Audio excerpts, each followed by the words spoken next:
Imagine a story where the ending isn't yet written, where the heroes of tomorrow are not yet born in their final form, but are waiting to be shaped, to be created by the very force of our will. This, my friends, is the thrilling tale whispered by the philosopher Friedrich Nietzsche through his powerful and enigmatic prophet, Zarathustra, the story of the doctrine of the Superman.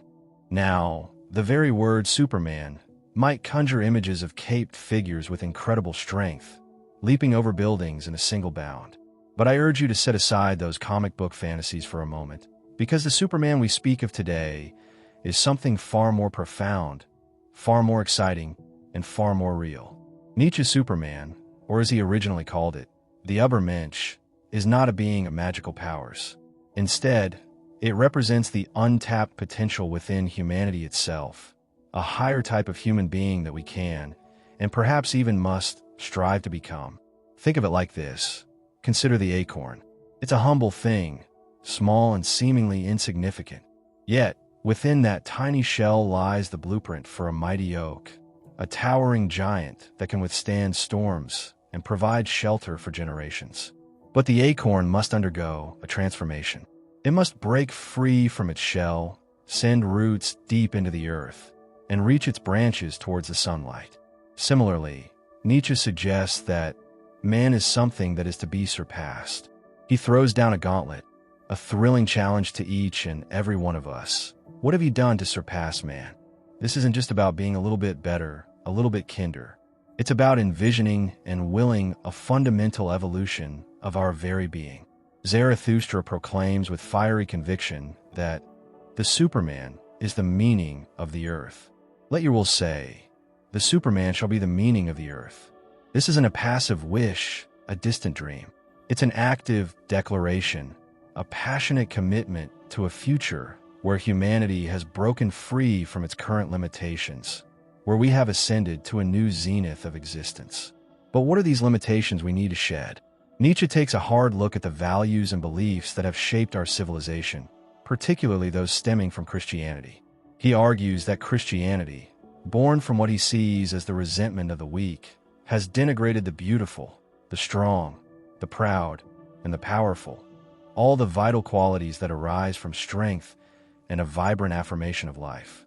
This old system of valuing, he contends, has inadvertently led to the creation of a weak, suffering, and modern race. Therefore, the Superman embodies a new and reversed system of valuing, one that boldly celebrates the strong, mighty, and magnificent individual, overflowing with life and elevated to their highest potential. This isn't about cruelty or oppression. It's about recognizing and fostering the inherent power and creativity within us. Nietzsche suggests that the leading principle of this new way of thinking would be, all that proceeds from power is good, all that springs from weakness is bad. Imagine a world where strength of character, courage in the face of adversity, and a passionate embrace of life are not just admired, but are the very bedrock of our values. Now, let me be clear. This Superman isn't some fantastical figure that will suddenly appear out of thin air in some distant future. Nietzsche isn't talking about a biological leap like in Darwin's theory of evolution, creating a new species overnight. Instead, he envisions the Superman as a possibility that individuals of today can realize by consciously adopting these new values and channeling their spiritual and physical energies towards self-overcoming. He points to the historical example of how Christianity, in a relatively short time, brought about a transvaluation of all values, significantly altering the values of the Greeks and the strength of Rome. He dares to ask, couldn't a revitalized Greco-Roman system of valuing, refined by the lessons of the past 2,000 years, spark another such revolution, ultimately leading to the emergence of this glorious type of manhood that he presents as our new hope? To understand this higher type of human being, Nietzsche points to a crucial, leading physiological condition, great healthiness. But don't mistake this for simply the absence of illness. It's a far more profound concept, a stronger, sharper, tougher, bolder, and merrier vitality that is constantly striven for and even sacrificed for. The Superman is envisioned as someone possessing an immense inner strength and resilience, a boundless energy that allows them to embrace the fullness and even the difficulties of existence. Zarathustra famously declares that man is a rope stretched between the animal and the Superman, a rope over an abyss. Our current state, with all our contradictions and frailties, is a precarious in-between, a dangerous crossing, a dangerous wayfaring, a dangerous looking back, a dangerous trembling and halting. What makes humanity remarkable, what gives us that spark of potential, is that we are a bridge and not a goal. And what makes us truly lovable is that we are beings in overgoing and a downgoing. We are meant to move beyond ourselves, to constantly strive for something higher, something more. Nietzsche even expresses his love for those that know not how to live except as downgoers, for they are the overgoers. This downgoing isn't necessarily a literal death, but a willingness to sacrifice the comfortable and familiar aspects of our current selves in the passionate pursuit of something greater, something yet unknown. He speaks with admiration for the great despisers, because they are the great adorers and arrows of longing for the other shore. This great contempt isn't a petty hatred of others, but a profound dissatisfaction with the limitations and mediocrity that can sometimes define present-day humanity. It's a burning longing for something truly exceptional, a recognition that we can and should be more. It's that critical moment, the hour of great contempt, when even our current happiness, our current understanding, and our current virtues become loathsome because they fall so short of the potential we instinctively sense within ourselves. The Superman is also envisioned as that lightning. He is that frenzy. Think of lightning, a sudden, powerful, and illuminating force that bursts forth from the darkness, tearing through the sky with unrestrained energy. This captures the transformative and dynamic nature of the Superman, a being of intense passion, creativity, and the courage to shatter old norms. Zarathustra declares his profound intention to teach humanity the sense of their existence, which is the Superman, the lightning out of the dark cloud, man. However, this exhilarating path towards the Superman is not an easy one, and it's certainly not a path that everyone in their current state is ready to tread. Zarathustra himself recognizes the vast chasm between his vision and the understanding of masses. He laments, "But still am I far from them, and my sense speaketh not unto their sense. To men I am still something between a fool and a corpse." He understands that his message might be too challenging, too radical for those deeply entrenched in existing values.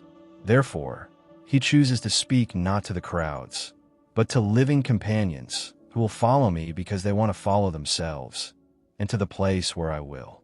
He seeks out those rare individuals who are already driven by their own inner longing for something more, those who possess the courage and the will to forge their own path. Nietzsche is deeply critical of what he calls the herd mentality and the state, which he famously labels the coldest of all cold monsters.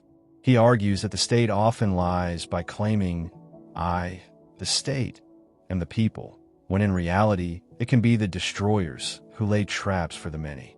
He sees the state as a place where all lose themselves, the good and the bad. The state, where the slow suicide of all, is called life. He suggests that the state devises the superfluous ones, and then swalloweth and cheweth, and reachaweth them. In stark contrast, he envisions a free life for great souls, where the state saith, "There only commoneth the man who is not superfluous."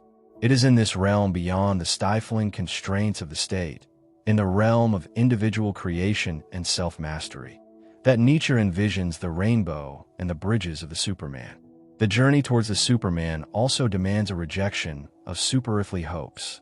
Zarathustra passionately urges his brethren to remain true to the earth, and believe not those who speak unto you of superearthly hopes.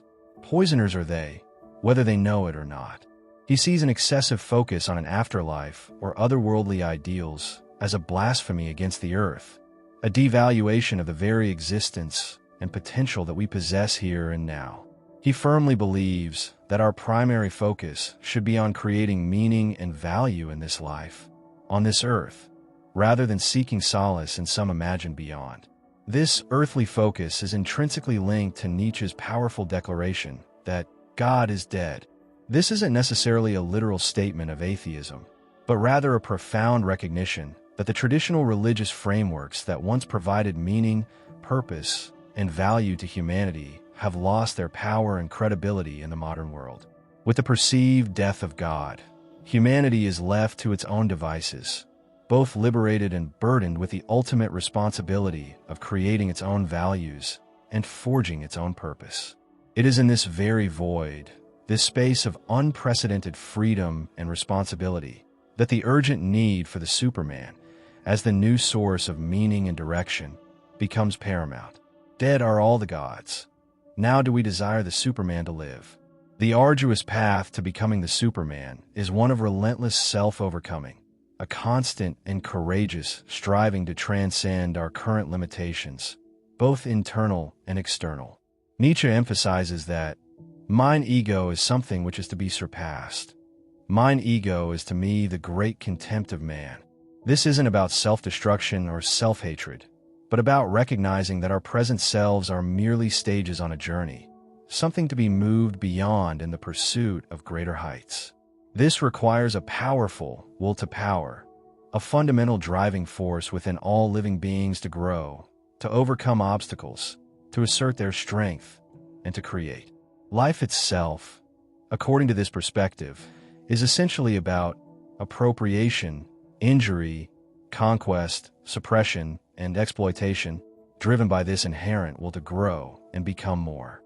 Zarathustra speaks of the three metamorphoses of the spirit, from the camel, which humbly bears the heavy burdens of tradition, to the fierce lion, which bravely rebels against those burdens and roars, "I will," to the innocent child, which represents a new beginning, a state of playful creativity, and the power to create entirely new values. This powerful parable beautifully illustrates the profound inner transformation required to break free from the weight of the past and become a genuine creator of one's own meaning and purpose. This transformative journey is often one of isolation and profound independence. Zarathustra ultimately tells his own disciples, "I now go alone, my disciples. Ye also now go away, and alone, so will I have it." He even advises them to depart from me, and guard yourselves against Zarathustra, and better still, be ashamed of him. Perhaps he hath deceived you. This seemingly harsh advice underscores the crucial importance of independent thought and the absolute necessity of finding one's own unique path, rather than blindly following any teacher or dogma. Now do I bid you lose me and find yourselves, and only when ye have all denied me will I return unto you. Ultimately, the doctrine of the Superman is not a rigid set of rules or a blueprint for a flawless human being. It is a vibrant and exhilarating call to action, a thrilling challenge to embrace the extraordinary potential for greatness that lies waiting to be awakened within humanity. It's a story of courageously overcoming our self-imposed limitations, daring to create our own values in a world where old certainties have crumbled, and passionately striving toward a future where we are not merely surviving, but truly flourishing with strength, vitality, creativity, and a profound, life-affirming love for the earth. It is a vision of a great noontide in the vast sweep of human history, a radiant time of awakening and the dawn of a new era defined by the self-created values of those who have dared to overcome themselves, the forerunners of the Superman. It is an electrifying invitation to each and every one of us to look deep within ourselves and ask, what have you done to surpass man? And to embark on our own unique and thrilling journey of self-overcoming, contributing in our own way to the eventual, glorious emergence of this higher type of being who will, at last, be the very meaning of the earth.